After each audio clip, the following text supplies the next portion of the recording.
we go. Okie dokie. Oh, yeah, I like this. I'm gonna send this to you. Oh, did we get anything for what's new? I Oh, didn't find anything. it's the weekend. Still, I we're know. recording on a weekend for real this time. Technically. I didn't really look that hard, but We gotta have something, don't we? We could just skip it. We got a lot of feedback, and we got our other questions. Kind of what I was thinking, since there was some long stuff in kickback. Okay, let's do that then. It am what it am. I was watching a video on how to carve a kuksa. Oh, really? Yeah. All right, there's the live. I felt the backpacking urge recently, so I've been like thinking about grabbing my spoon knife and heading into the woods and being all like feral. Yeah. Running around. The word I would use. Your hair is all messed up. Eating nuts and berries. That hair, Matt. Feral is very appropriate, actually. Well, yeah. I mean, I can pull it off. I don't know about you. No. I'm more newborn feral. Oh, I love that Hipster feedback feral. that you just sent us on the hall table, dude. You like that? Mole rat feral. I noticed the Wood Whisperer T in the video. Nice to see you supported Mark from early on. Enjoyed seeing less than perfect dovetails. Gives me encouragement to do more myself. That's interesting. There's so much feedback that comes in that you're not 100% sure how to take it. Is it positive? It's like, I think that one's positive. yeah, it's that kind of like, thank you. You're not 100% sure. I love that. All right. Right here. What's new? What you putting in there? Just a quick Memorial Day mention. It is Memorial Day. Lots of troops listen to us abroad. Well, I know 4 anyway. You shouldn't call women broads. They don't like that. Oh boy. Okay. I'll remember that. Happy Monday. Oh, I need more coffee. All It's right. another day on Wood Talk. Another day in Wood Talk land. Hey, nobody thumbed down this video yet. Get on it, guys. Come on. Get over there and do it. We want that engagement. Let's go. All right, let's get the file up and we'll do this thing. Yeah. What episode are we on? 385? Everyone's watching this yet. 380? Yeah, huh? It's like Oh, 30. should be even more. Everyone's like not working today, right? That's right.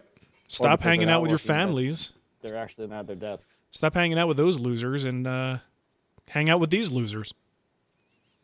All right, I'm going to thumb up our own video on my Wood Dude, we have 2 Whisperer thumbs account. down already. 3 thumbs down. You Yeah, had there to they say are. something. Well, I just asked for them, and there they are. Just had to say something. Something's working. Oh, who What you're cares? saying is people will listen to you. Well, they abide by the dude. All right, let's go. You know what? I think I figured out that CPU problem, Shannon. Remember I was telling you about Wirecast suddenly spiking? Yep. I think the reason why is because my live streaming Blackmagic box was engaged, but it's in several tracks lower. So it was processing content from that box, which normally is connected to my camera. I'm using a webcam for Wood Talk. So it was trying to process the same amount of data that I do on Friday Live, plus the screen capture and the Skype call. And that was what was making the CPU cycles go out of control. So I just Makes sense. You added another source. exactly, yeah. So I disabled that track, and now I'm cruising at like 54%. So good to know for the future. Still high. I It is still wish high. would Wirecast is get out of their act control. in gear.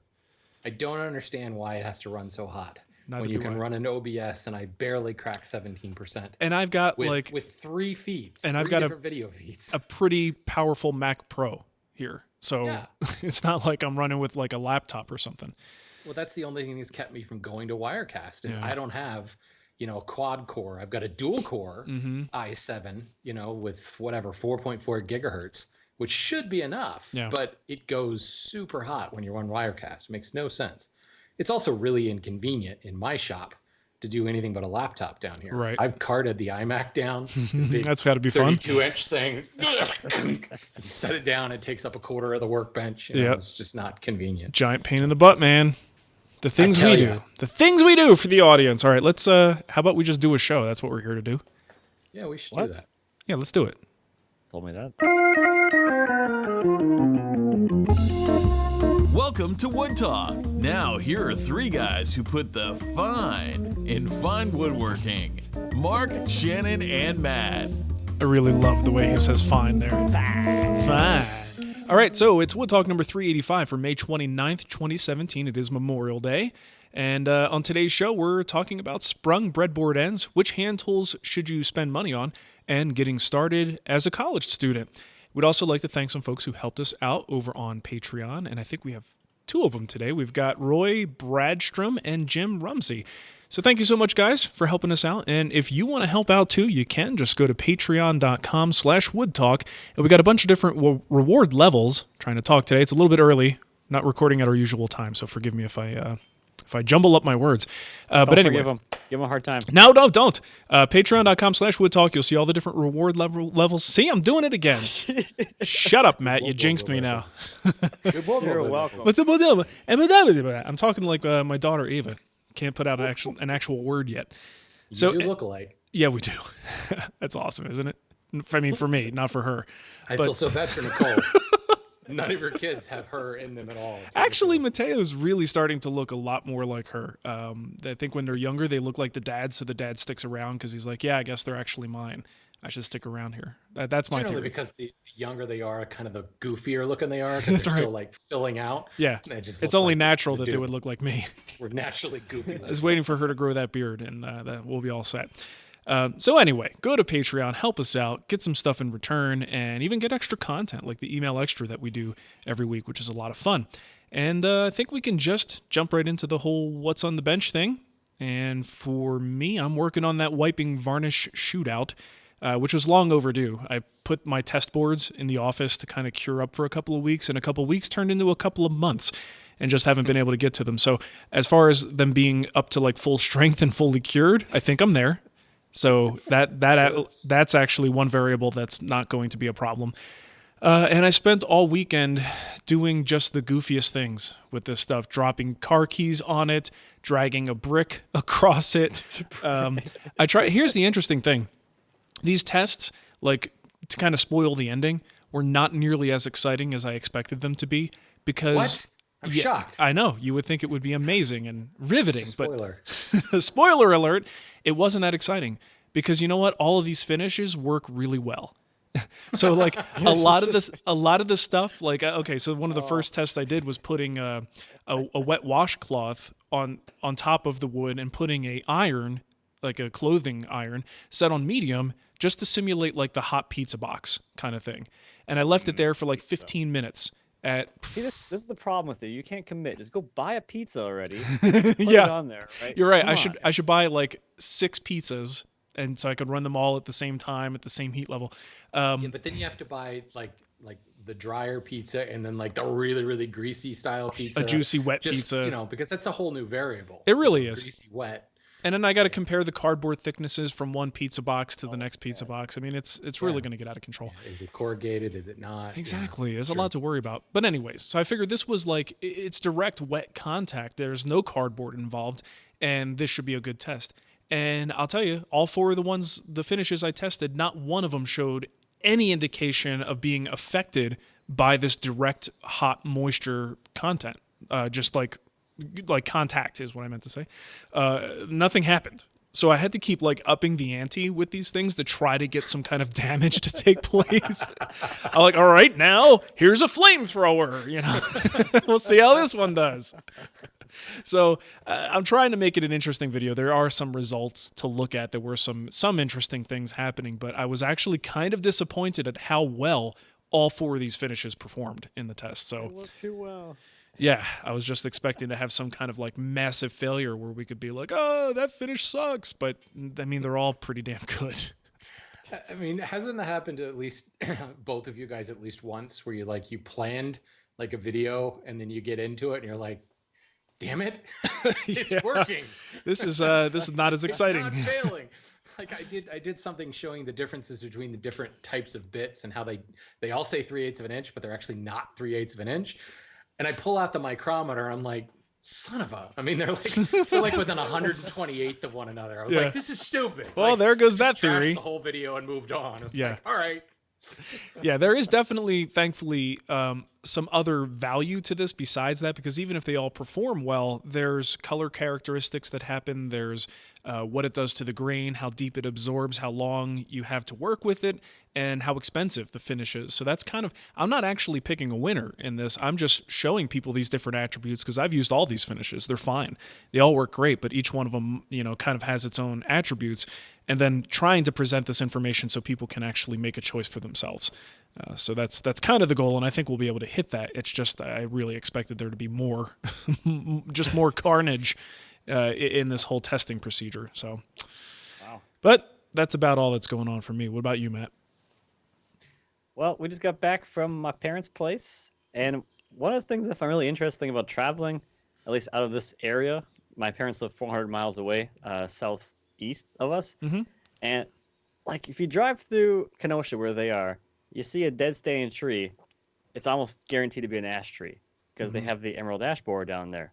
You drive around up here, you see a dead standing tree, could be anything, because it just hasn't gotten here yet. Huh. So I thought that was like, it's crazy to me, like just driving around, like especially back then when I used to live there when I was a teenager. I didn't know anything about trees or wood or anything, so I didn't really know like how many ash trees there were there. There's dead standing trees everywhere. Oh, I think people are like, oh crap, I got this tree in my front yard, I gotta pay however many thousands of dollars to have it removed. Let me just wait. Right. So there's a lot of trees just standing there waiting to be removed. I know the city's already gone through and removed a bunch, like all of them from their parks. So it's been really interesting. So it's kind of like, I don't know how long it's going to be before that happens here, but it's like there's going to be a lot of like free garbage trees around here soon. Yeah. The latest predictions, I think, are between 5 and 10 years that the ash tree will go the way of the American chestnut.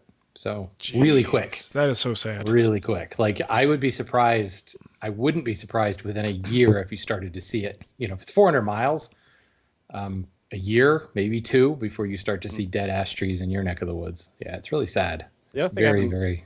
I wanted to look up, I haven't done yet, is like what the incubation period is probably not the right word, but like once a tree gets its first emerald ash borer, how long until it actually dies? How many seasons does it take to kill it? It's a good question. It's faster than like powder post beetles, but it's not as fast as like thousand canker, just because there's a fungus in the canker as well as the bug. But I think it's just really what's the word I'm looking for?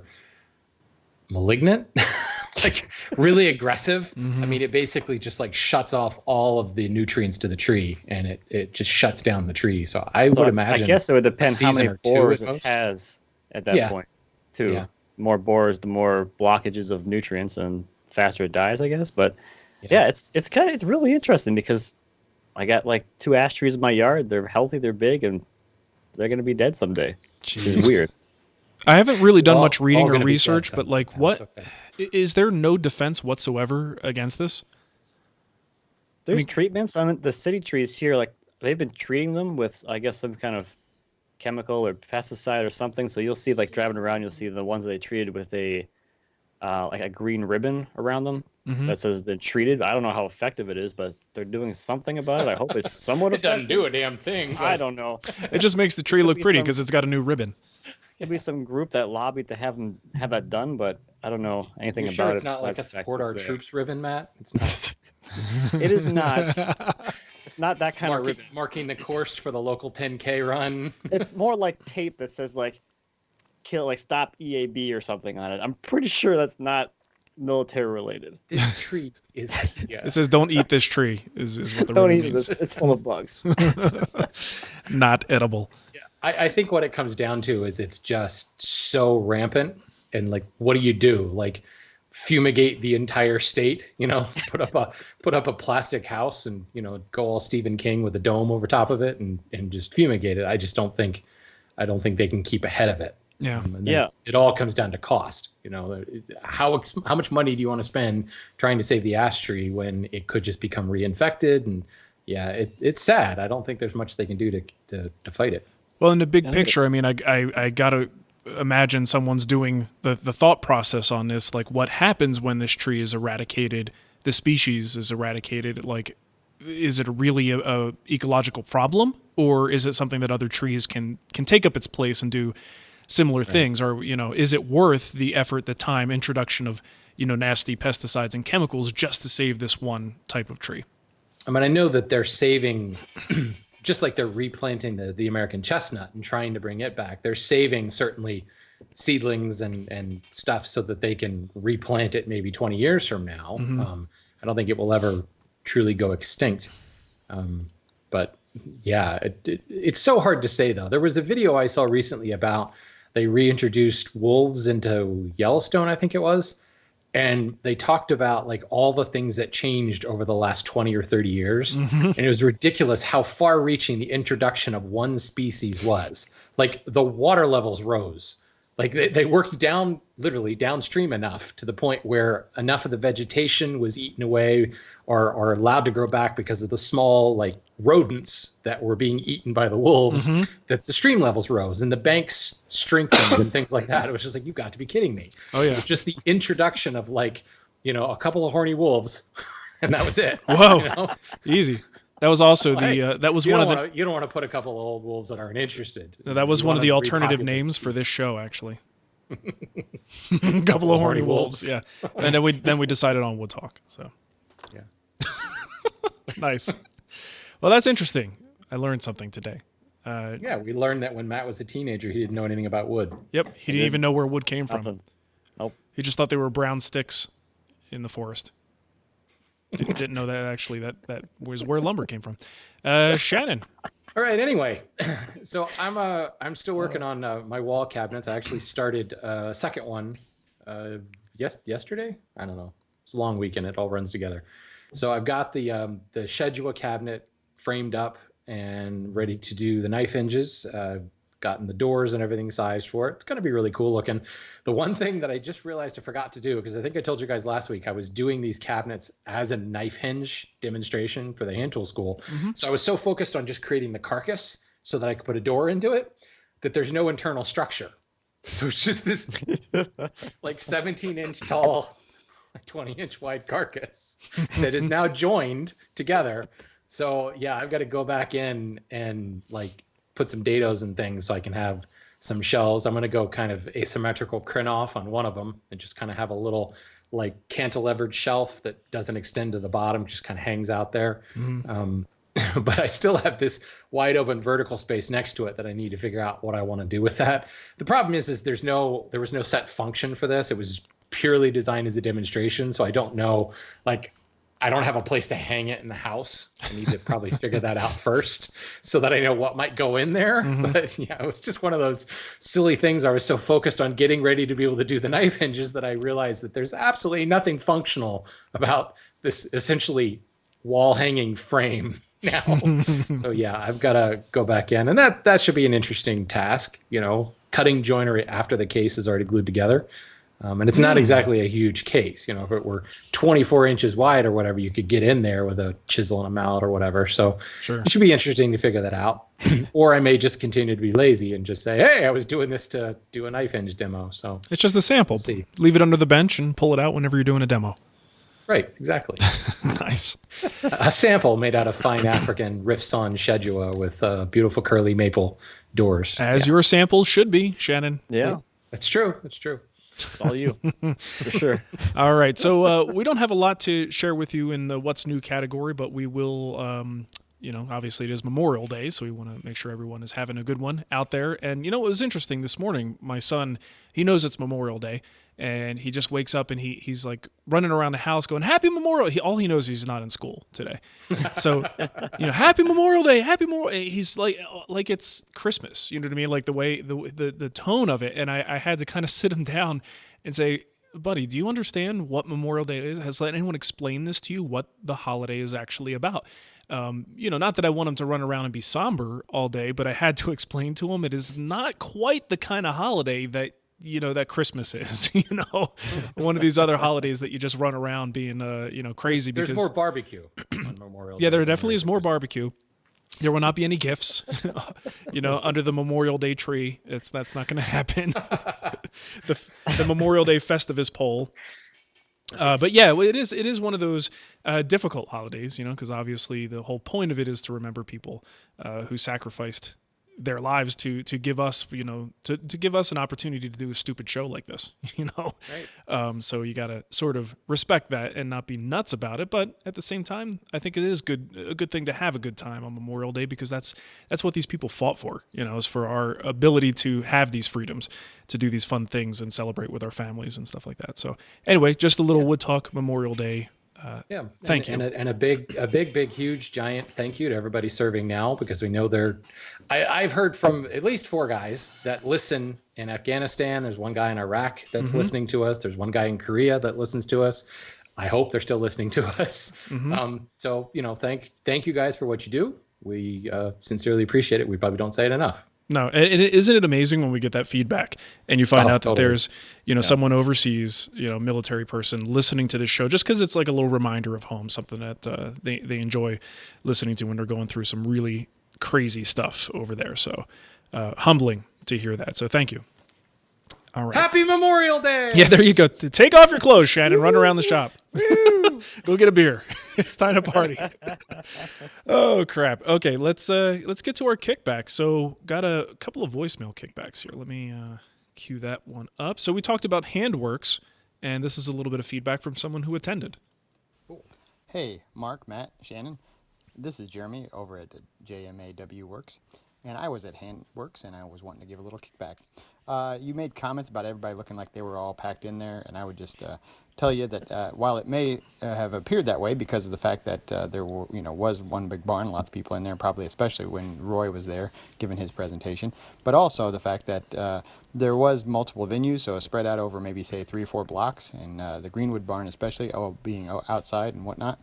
There was quite a bit of space and a lot of milling around and people chatting in between the venues. So there were areas that were more congested, but for the most part, it was very open feeling because of the fact that it was not all in one spot. The other thing is that it is technically a marketplace, but I would say the sales pressure is definitely not there, and the fact that there's it's very, very laid back and a lot of demonstration, a lot of practical discussion, and chatting with both the vendors as well as the other people who were around. Certainly made for a really enjoyable show. Even if you weren't looking for tools specifically, you got a lot of instruction and a lot of exposure to people that you're very familiar with their work. So just a little kickback there on why you might be interested in going to Handworks, even if you weren't really looking for tools. Of course, it's hard to get away with there without spending a few things, but also nice to see some of the new things that are being introduced. Like you said, it's like an E3 kind of event or whatnot. Anyway, that's all I got for now. Thanks, I really enjoy the show. Great. Thanks for the feedback, Jeremy. That's pretty cool to hear. I did not know there were multiple barns. That's cool. Or multiple buildings, at least. Very nice. I remember someone posted a map at one point, and I was surprised by that too, where you could see there's actually 4 or 5, maybe 5 or 6 different locations spread out a little bit. That's awesome. The one thing that I have heard about the show, I mean, I've actually gotten a lot of feedback. The hand tool school community, there was a bunch of guys there, and they've been posting a lot, and it sounded like it was a really great event. But I'm also hearing from the vendors themselves. Apparently, this is the place to be if you're a hand tool vendor. And if you guys remember at Wood Talk last year, like Bad Axe wasn't there, Benchcrafted wasn't there. Like they've always been at Woodworking in America, and they weren't there because Handworks apparently like makes the year. Yeah. I've spoken to Scott Meek about this in the past, and like he sells more planes at Handworks than he does anywhere else. God, that's crazy. So, I mean, I think that's awesome. That's fantastic because, going to WIA in the last couple of years, I see a lot of people milling around, but not a lot of cash exchanging hands in the marketplace. So it's good to know because obviously I want these boutique guys to, make a living. I want them to stay around. I want them to keep making cool stuff because eventually they're going to tempt me into buying their stuff, even though I don't need it. Eventually. Yeah, they already have. You'll convince yourself you need it. Yeah. I look at my 4 Scott Meek planes behind me. Over there, Totally. Yeah. Well, that's good. All right, so we got a couple of text feedback pieces here. Now, you remember last week we talked about, I think it was the weekend show, we talked about getting tools too early, too soon, and we specifically honed in on the domino as an example. So we got a couple really good pieces of feedback about that. First one here is from Danny. He said, I feel like 384 was made for me. I think you guys made a lot of good points and obviously are accurate, but I wanted to weigh in on a beginner buying tools. I started woodworking because I wanted to build cages for cold-blooded pets. I went to Home Depot and got rigid tools. At this point, I would have considered myself anything but a woodworker. Oddly enough, I went over to Woodcraft that was across the street and started probing them for advice. They instantly directed me to this new tool called the domino.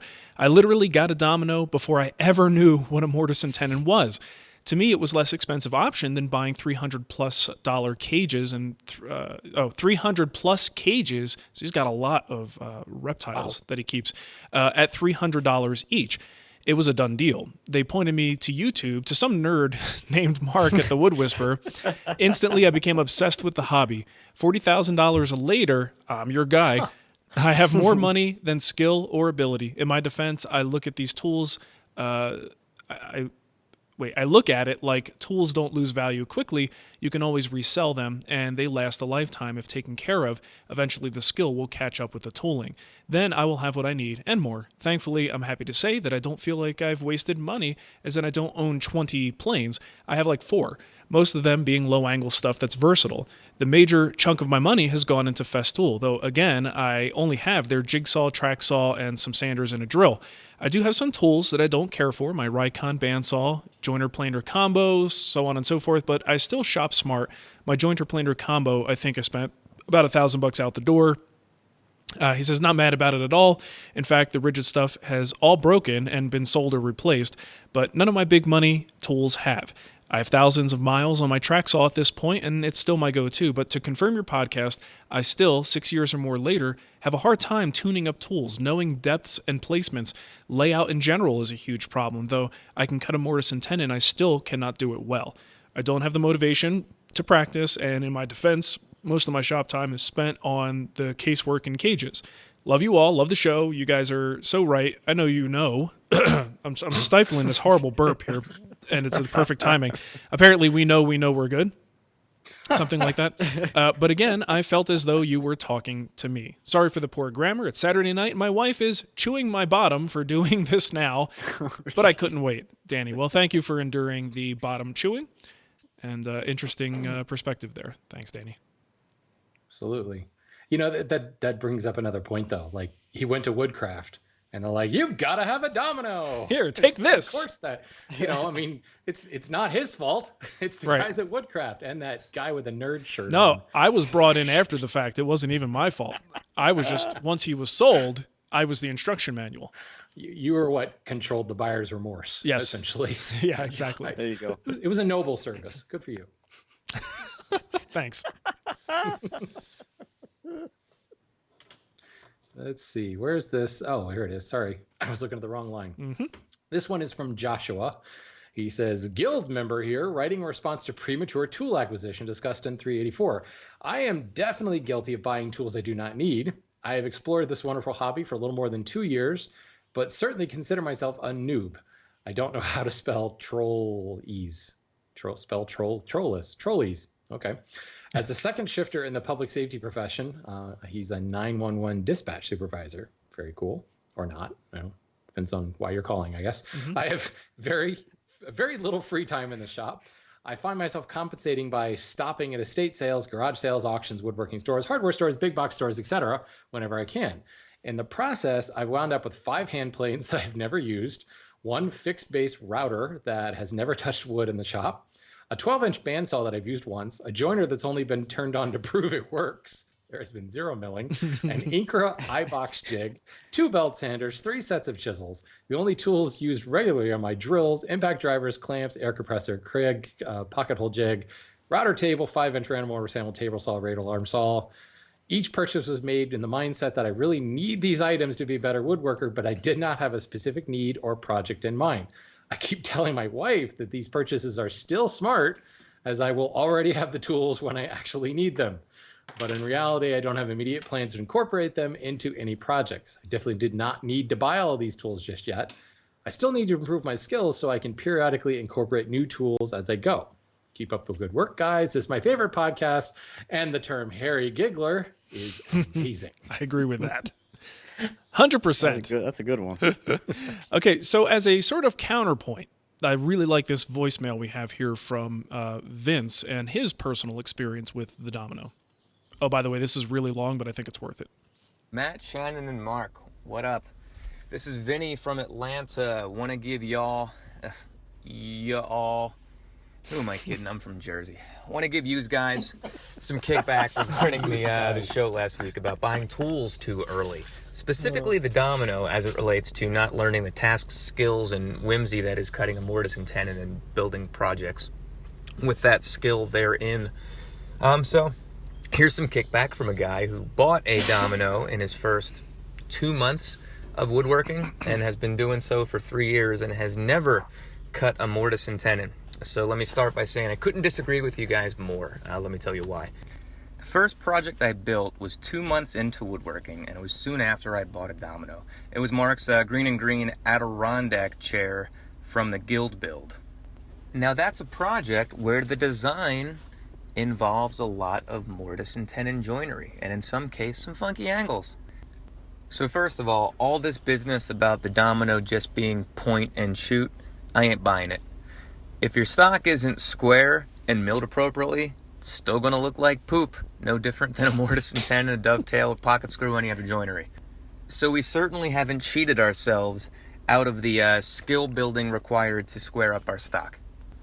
Now let's talk about the design. Every piece that has an integral tenon has to be remeasured and recalculated because it has to be a shorter piece because you're using floating tenons now. Okay? The skills you build just in breaking down a plan to understand that part, pretty big. There's a big design element there. Shannon mentioned, understanding how to do a reveal. That's all part of that. And it's not just cutting those pieces shorter. It's making sure the domino structure is as similar as possible to the tenon so as not to sacrifice any of the strength of the joint, making sure your butt doesn't hit the ground when you plop in that chair. So if the apron in your project is 5 inches wide with a 3-inch tenon and a 1/2 inch shoulder on all sides, and that tenon sticks out 3/4 of an inch, you have to make sure your dominoes are as close as possible to that tenon. You don't just replace the entire tenon with one domino. You might need to use 5 dominoes. Or you might, they may have to be 2 dominoes wide by 4 dominoes long. And there's a certain amount of space you have to leave between each domino. I think it's the thickness of a domino, or else you lose strength again. Okay, a lot of skill as a brand new woodworker in breaking all of that down. And guess what? If you don't, and you just replace every mortise and tenon with 1 domino, your chair is going to fall apart. So you didn't cheat yourself out of all that much, but the price of your lumber, and you're back to the drawing board anyway. So back to the Guild build plan. It's not just mortise and tenon joinery. There's half laps. You have to make router templates for a plunge router. Okay, you have to chisel things square. You use all of the elements of making a mortise and tenon outside of making the mortise and tenon. So long story short, too late. 3 years in, I've never made a mortise and tenon. But I'm pretty sure if I got in my shop right now, I could probably make a couple, and I think I'd get it right on the second try, maybe not the first. But in 3 years of woodworking, I've gathered all of the skills that are involved in making the mortise and tenon. The domino has limitations like any other tool. So what do? You improvise and adapt. We make jigs for our table saw. We make jigs for our router because we understand the limitations.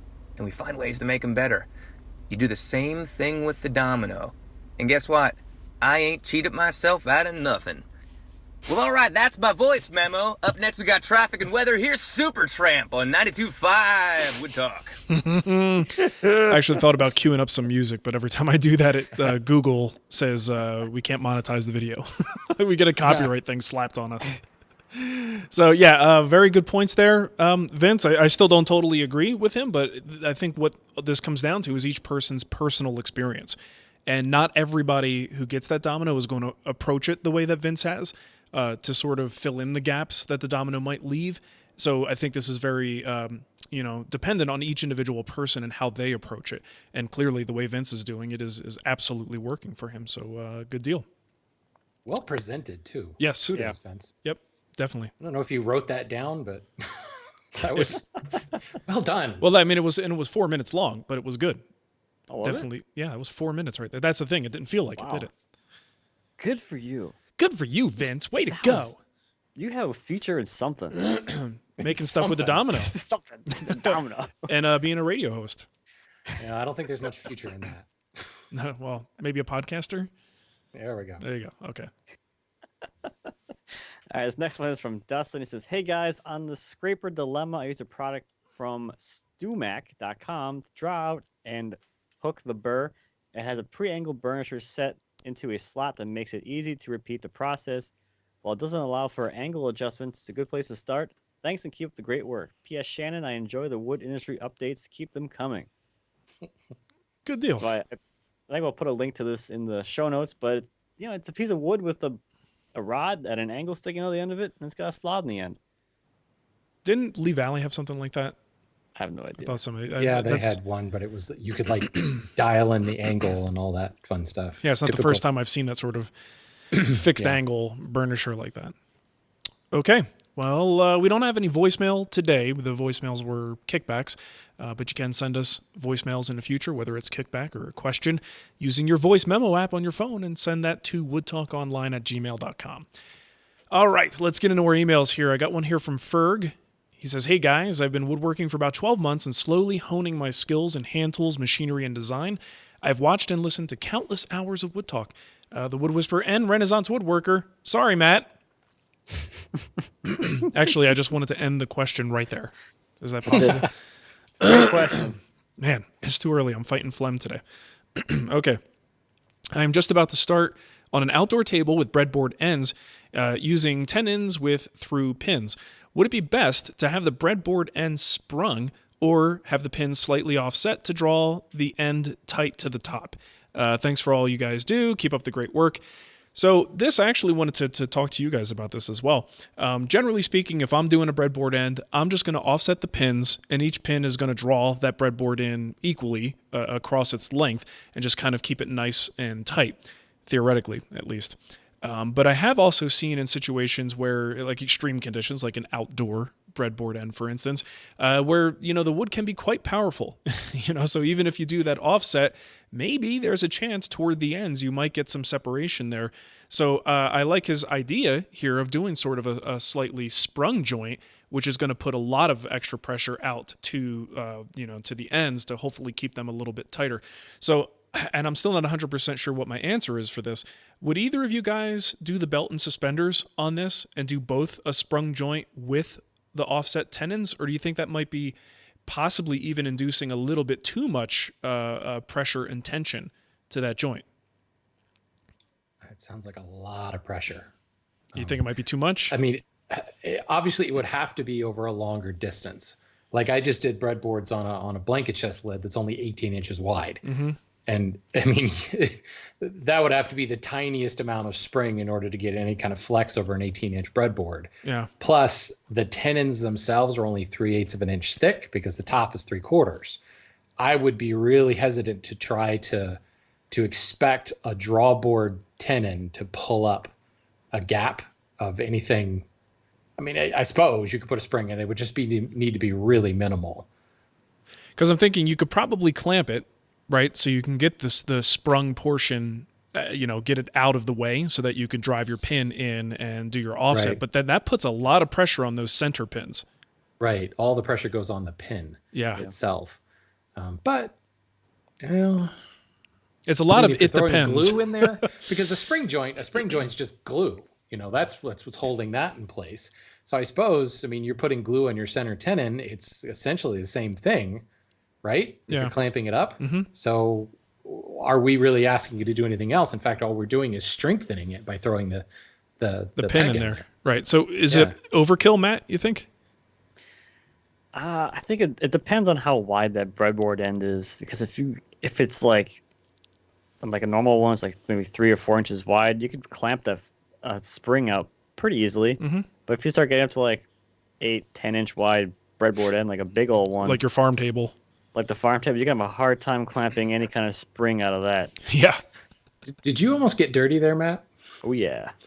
You But I could kept clamp talking. the fudge out of it.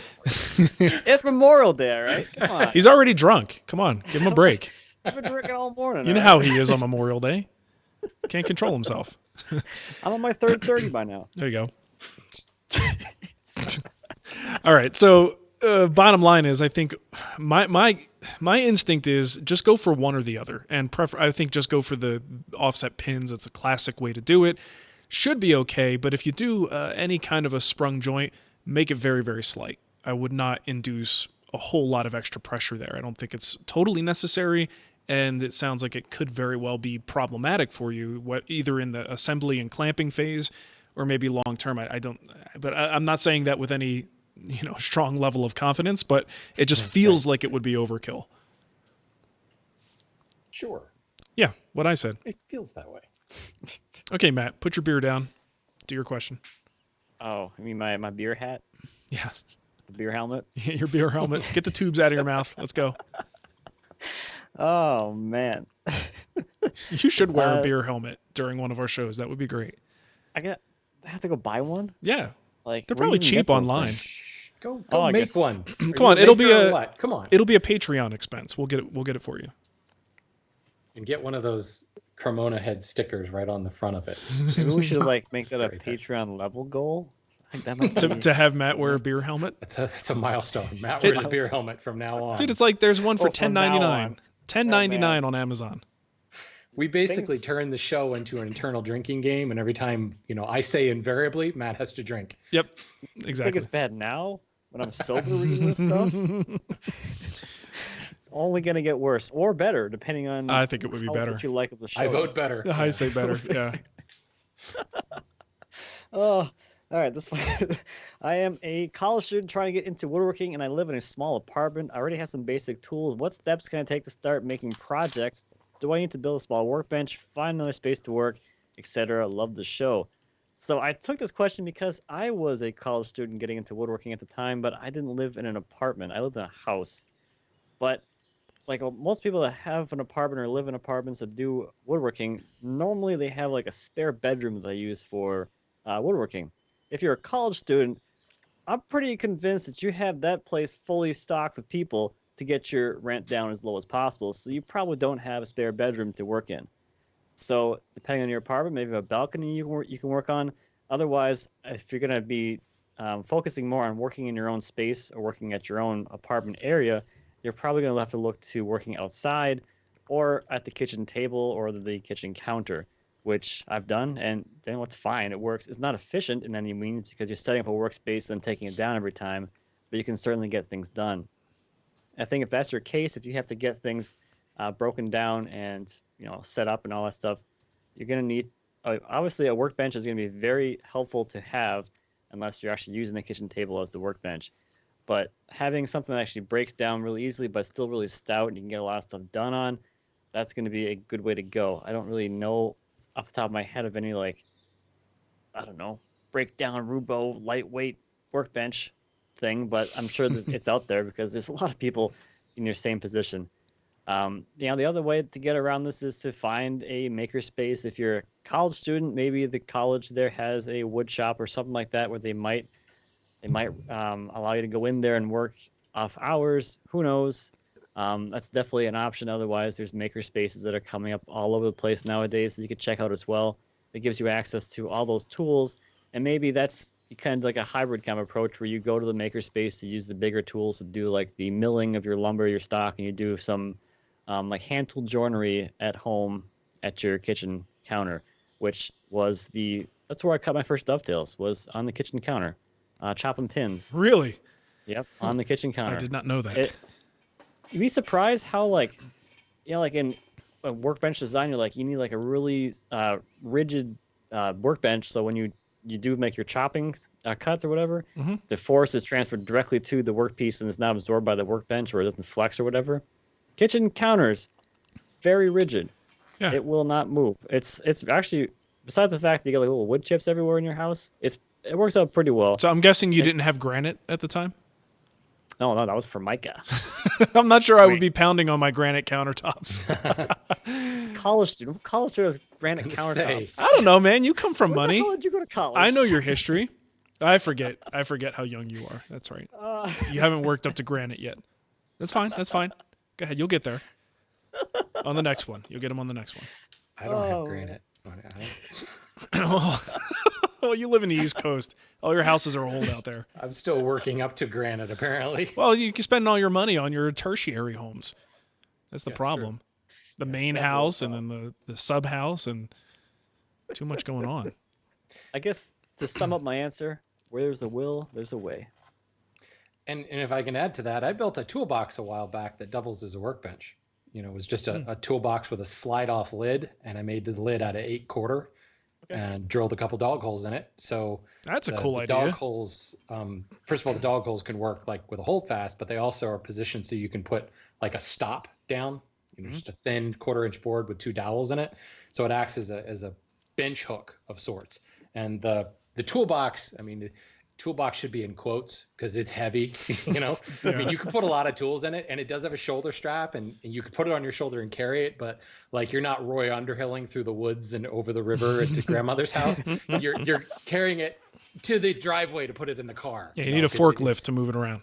Yeah, it's awkward to carry around, but because it's heavy, you can set it down, you know, and be all Japanese woodworker like on your knees, or set it up on a table.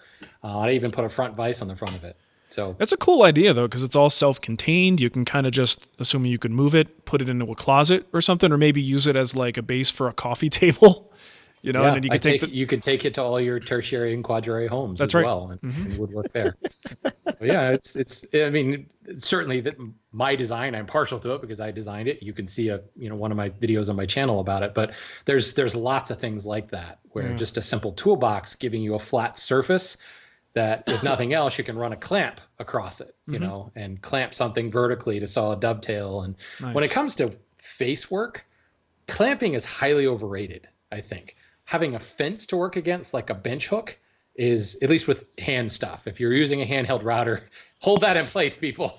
Clamp that down. Yeah. You know, I mean, certainly if you're chopping mortises or whatever, it's easier if it's clamped or hold fasted into place. But, you know, if I'm doing tenon work and like pairing a tenon, I would much rather work against a fence because I'm constantly picking the piece up, you know, and checking it, putting it back down. And if you're unclamping and clamping, it gets really irritating quickly. Cool. I like that idea. It just kind of, sorry, Matt, jumped on your question there. This is a communal thing. All right. We're all doing a show here, Shannon. Yeah. All I right, know. cool. It's a Come team on. effort.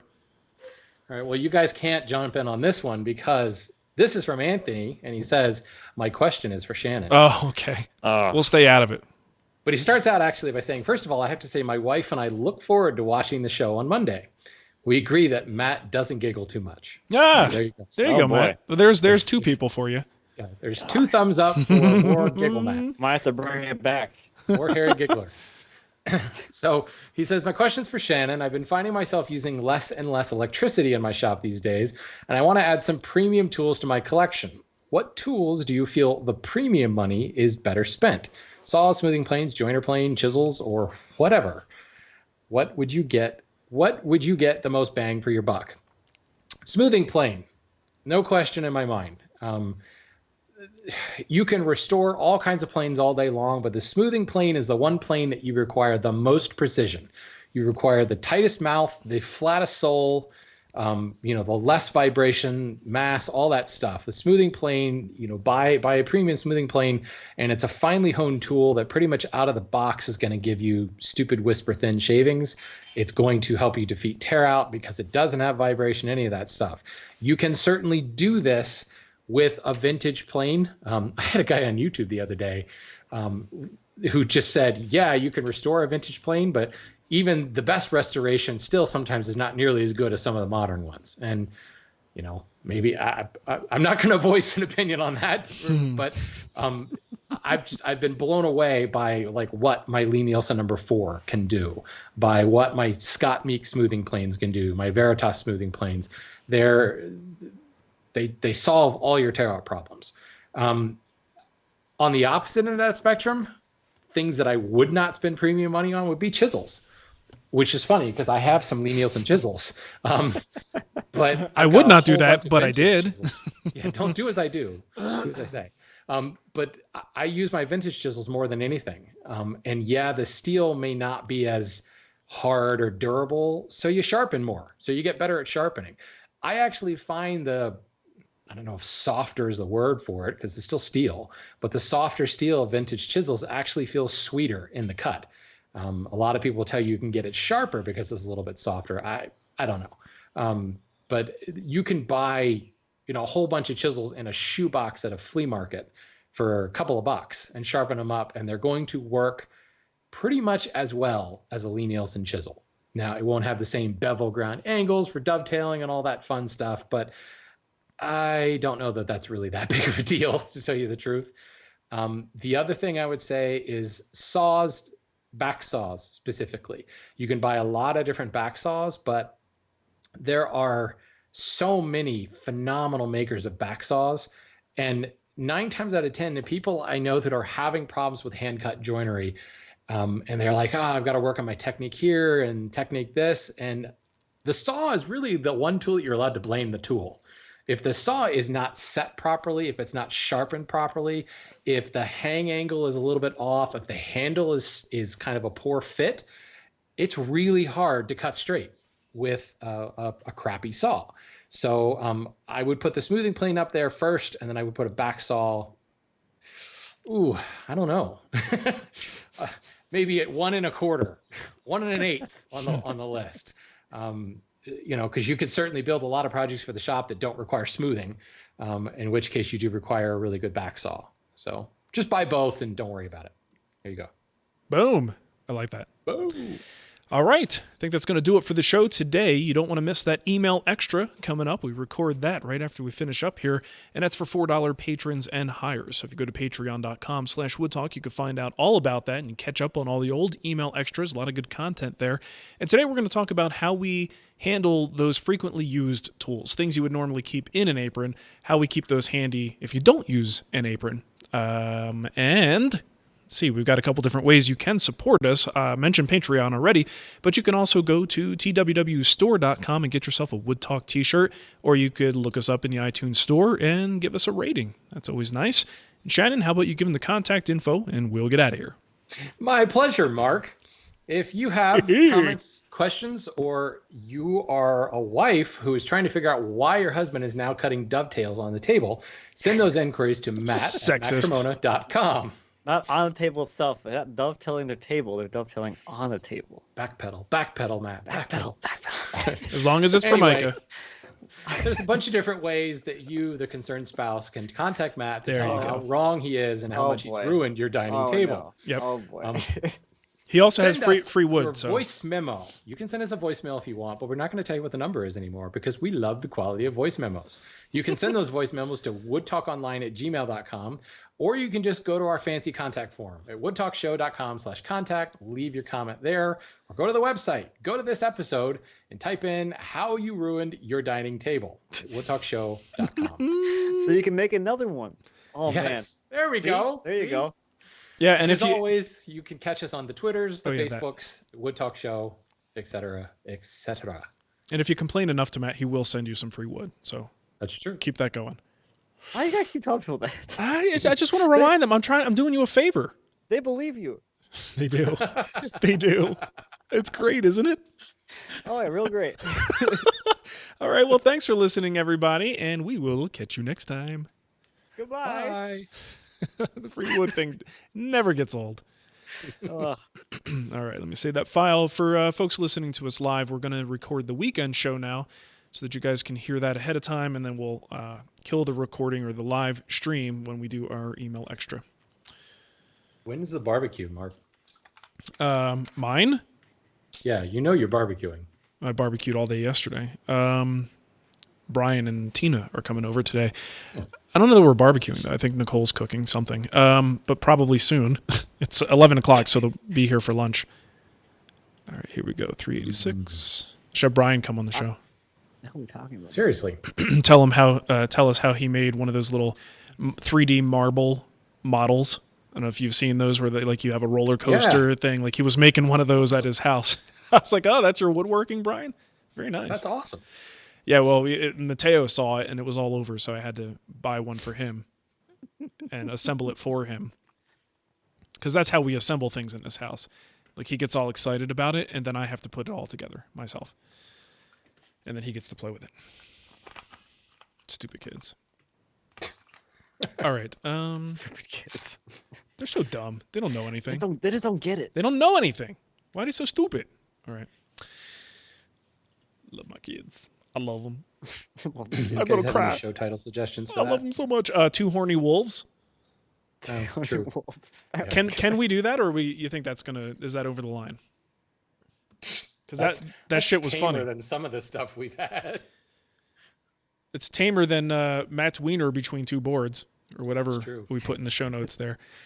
I vote for two horny. Which I have to say is probably not enough space to get proper airflow between those boards. That's right. It Hey is. now. Well, it now. depends on Matt's mood. Hey-o! All right. We need more airflow. There, Lindsay. Somebody rub the back of his head. He likes that. All right. Oh, God.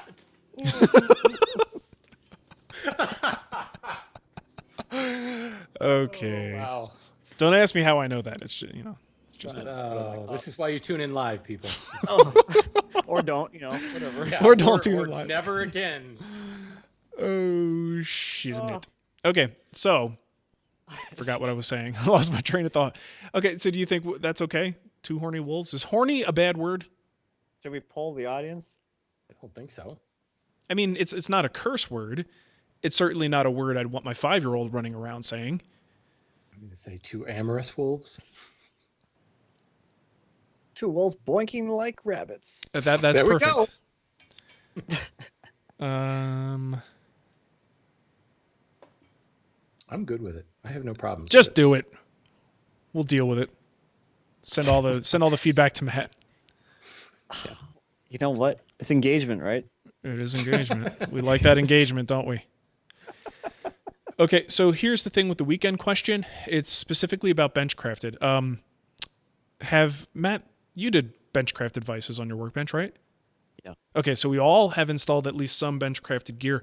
I actually don't want this to be so much about Benchcrafted as almost a continuation of last week's discussion about buying tools too early, like before you're really ready. This is sort of another side of that to say what like our thoughts are on building projects too early that are way out of your league and our perspectives on that. Because that's kind of what this is. This guy's concerned about installing Benchcrafted vices and has no idea what he's doing. Should he embark on that? And if that's something that's beyond him, is that good or bad? So I think we can kind of bat that around a little bit. Boom. Bat me around, baby. I'm going to bat you around like a little tennis ball. A Give me that bat. little brown hairy tennis ball. All right. It's in between the shows. It's like the best part. I should really record the between show stuff and then put that out as an extra. Yeah, put that on the DVD Oh stick, God. whatever thing. The DVD stick. That's a new DVD technology. stick. It's the newest thing.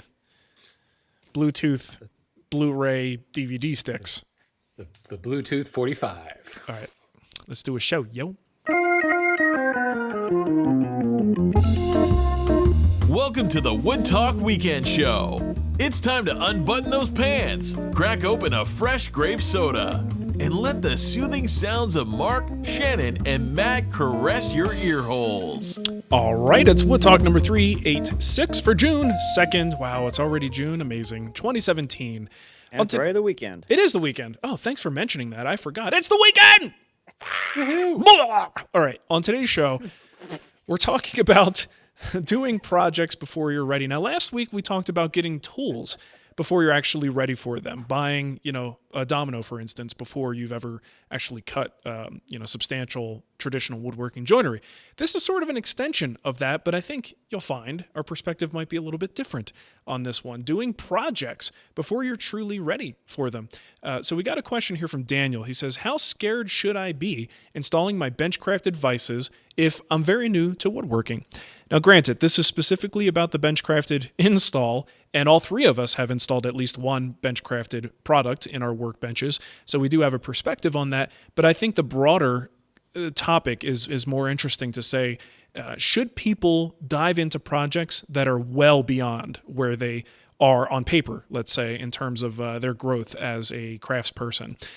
So let's say specifically, let's at least answer Daniel's question real quick. Do you think a beginner should launch into something which is kind of, I would say it's fairly complex to install a Benchcrafted vise, but the instructions are so good, I don't know that he would necessarily have a problem. I think getting your workbench to be in a good condition so that it's ready for that install is going to be the bigger challenge than just following the installation instructions. Would you guys agree with that? Yeah. I think if you're building a new workbench and you're going to be installing the Benchcrafted devices in it, I mean, you're in for a heck of a ride anyway.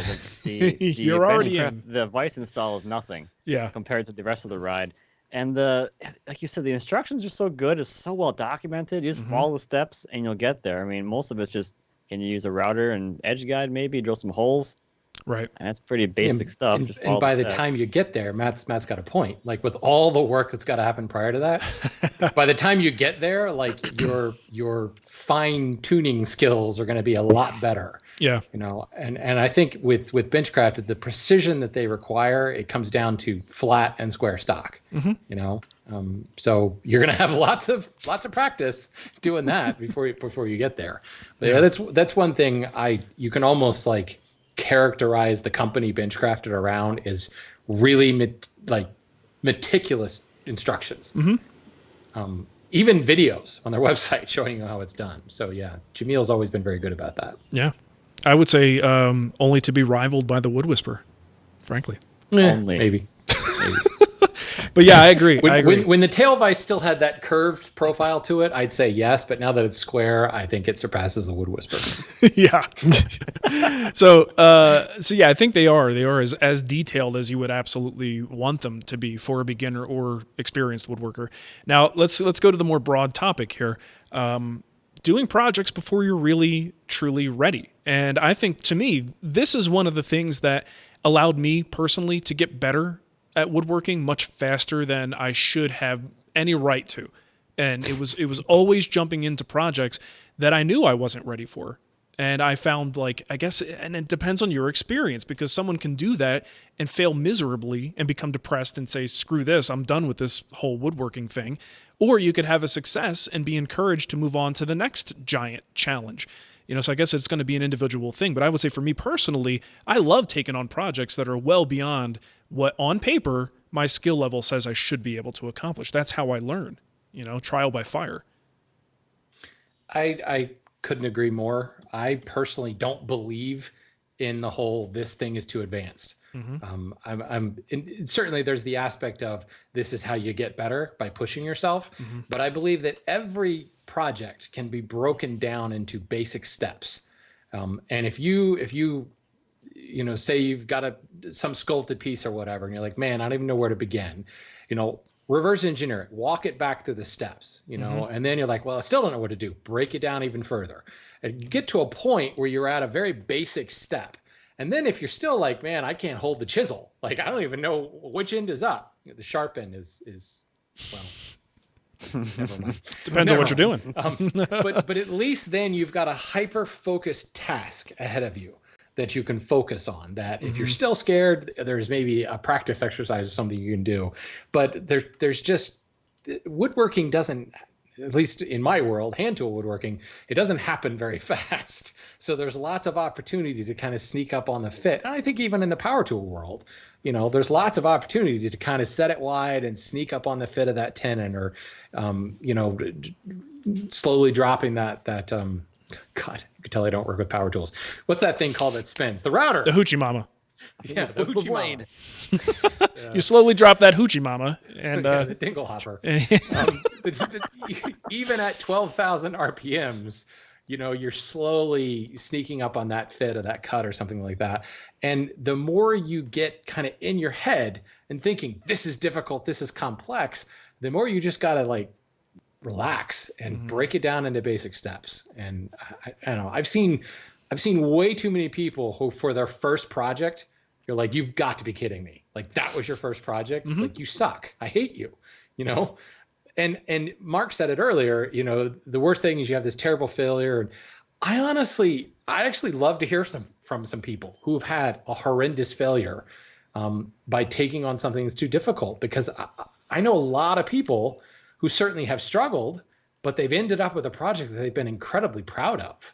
Maybe it took them 3 years to get it done, but I don't think it's ever really, I don't know anybody who's been so turned off. They're like, screw this woodworking thing. I'm taking up knitting. They're not listening to the show anymore, so you're not going to hear from them. That's true.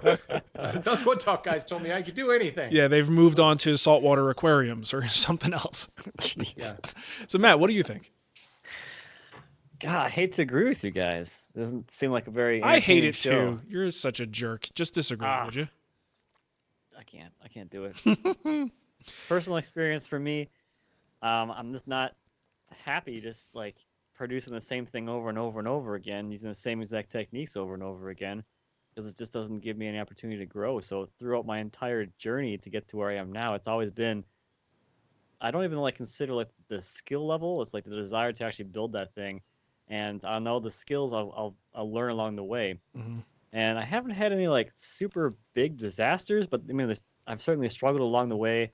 It's those projects have given me the opportunity to, learn what mistakes can be made, how to correct those, or how to avoid them next time. That's way more valuable than a lot of the actual skills that you learn along the way. It's just being able to identify like how this could possibly go wrong, so you can avoid that next time. And I don't know, I just really enjoy that a lot more than like I do this really basic thing. Like I use pocket holes, for instance. Like I'm making stuff out of pocket holes like constantly all the time. It's all I do is pocket hole this, pocket hole that, pocket hole this. And it's like they're literally doing the same thing every single day you step foot in the shop. It's like that's not that exciting, at least for me. I'd rather be doing something else, some other variety of things.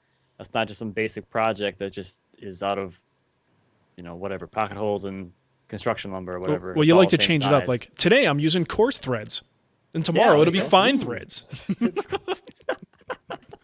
You like a little variety in your work. I get it. Yeah, it helps.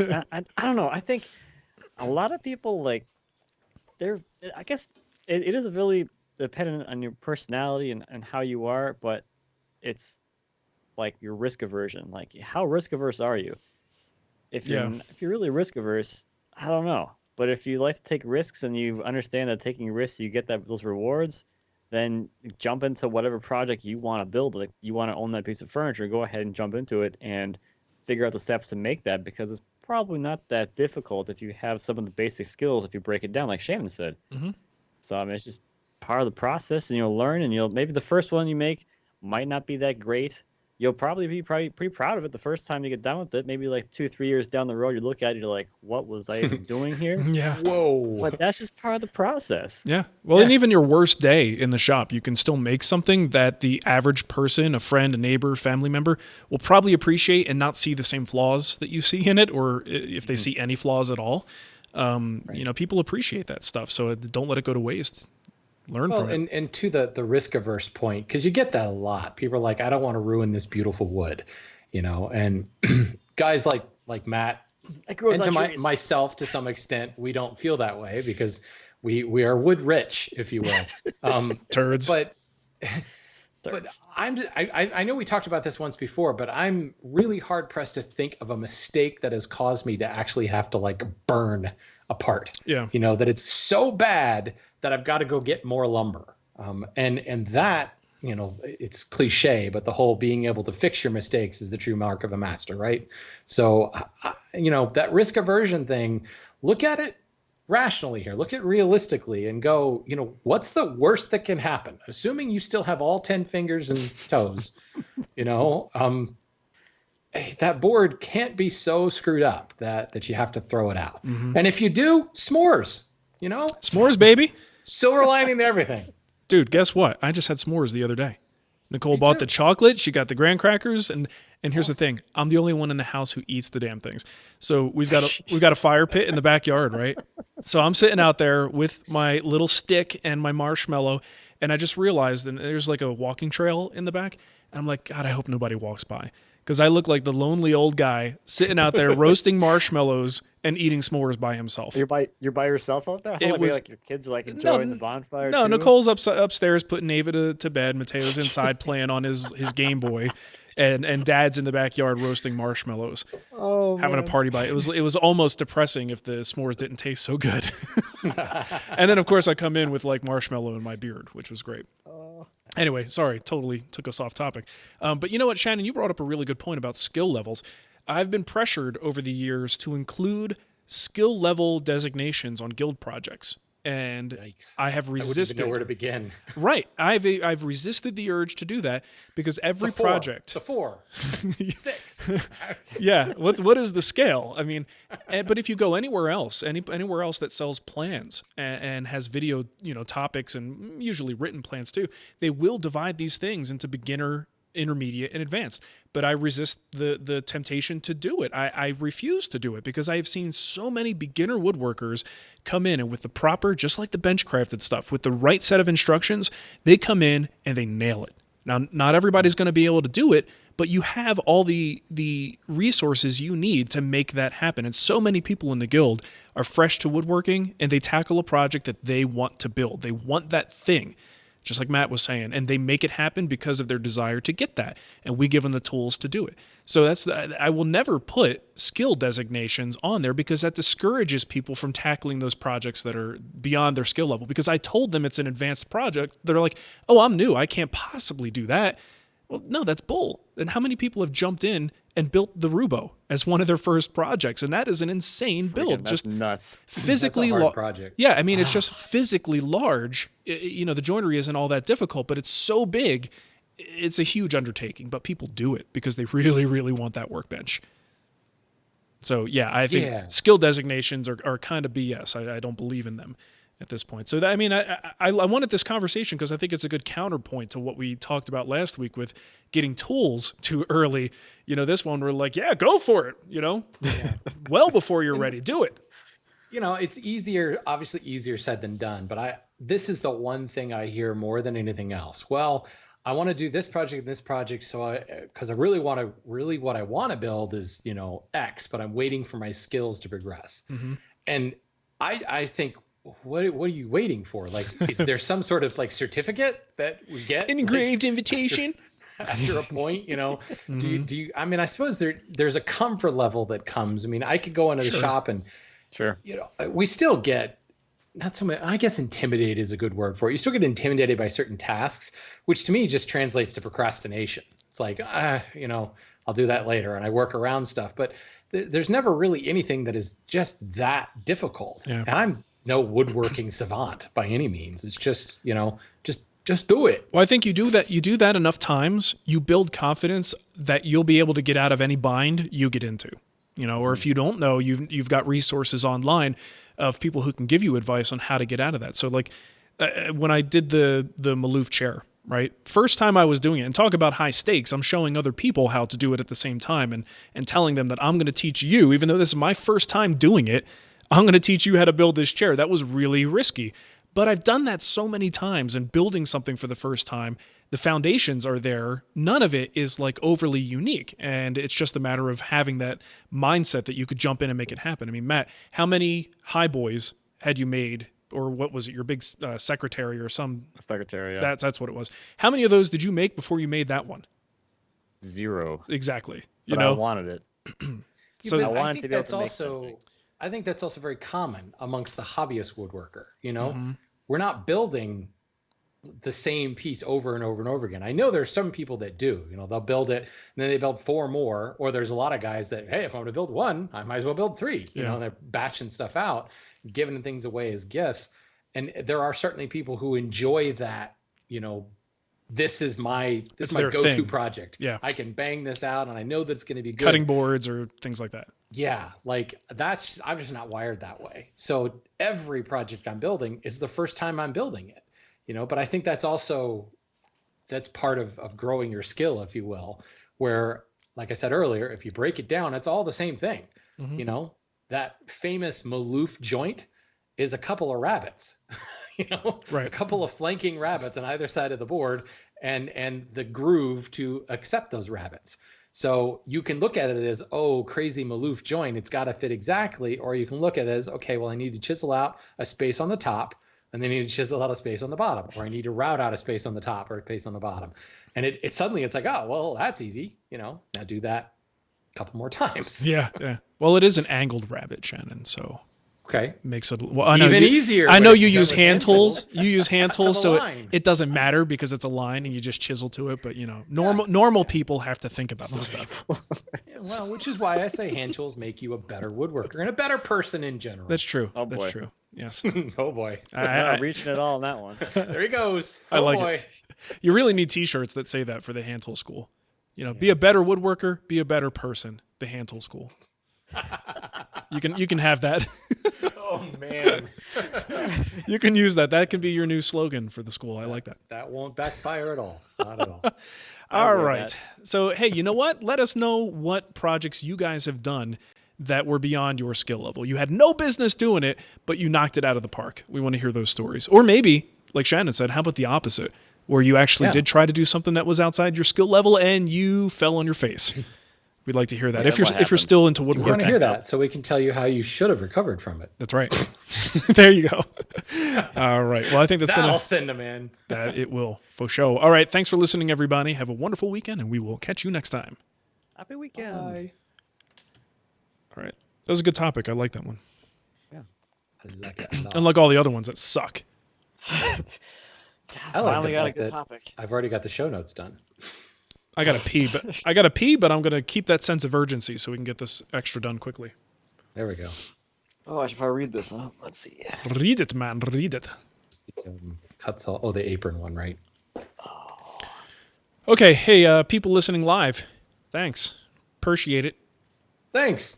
Now we only got one thumbs down. Aw. What did we do wrong? People converted to thumbs up. Matt will show you his boobs. Can we get some thumbs down for that? Exciting. All right. Peace out. So I was working in here last night, and the little cover. This is the cover that goes over the whatchamacallit for the track lights. Mhm. The wiring Yeah. where it actually attaches in the ceiling.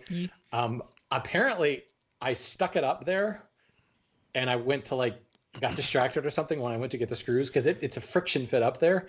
So I Never just totally secured forgot to it. Put the screws in.